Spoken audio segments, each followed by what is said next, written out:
বিএনপির ভারপ্রাপ্ত চেয়ারম্যান জনাব তারেক রহমান আগামী 25শে ডিসেম্বর 2025 বাংলাদেশে আগমন করবে।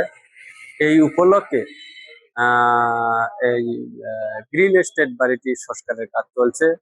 উনি 111-এর আগে অর্থাৎ 18 বছর আগে উনি আওয়ামী লীগ সরকারের নির্যাতিত অবস্থায় উনি বাইরে অবস্থান করছে। দীর্ঘ 18 বছর পরে উনি বাংলাদেশে আগমন করবেন। এই উপলক্ষে সারা বাংলাদেশ ব্যাপী এবং বগুড়াবাসী সহ সকল মানুষ আনন্দিত। এবং এটা তারেক রহমান সাহেব আসার কথা 25 তারিখে, সেই উদ্দেশ্যে এখানে রং করা হচ্ছে।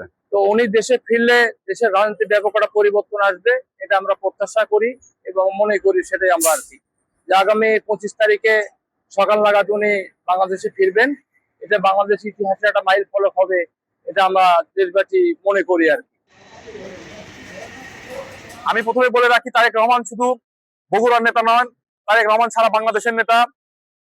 বাংলাদেশের পাশাপাশি এখন বিশ্বের দরবারে তারেক রহমানের একটা সুপরিচিত হয়েছে, তিনি বাংলাদেশের আগামীর কর্ণধার।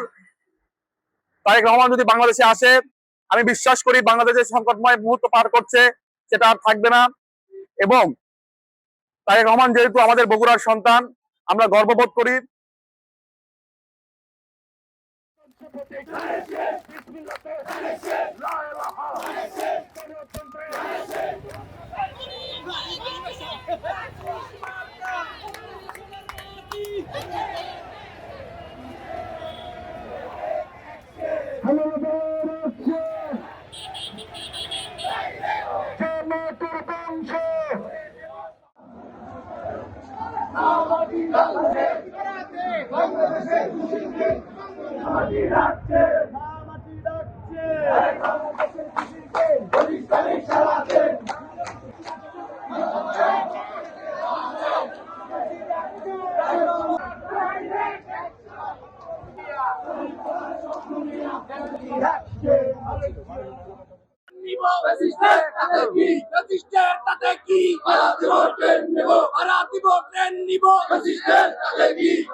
হিসাব দিয়েছেন, আপনারা ট্রেন রিজার্ভ করতে গেলে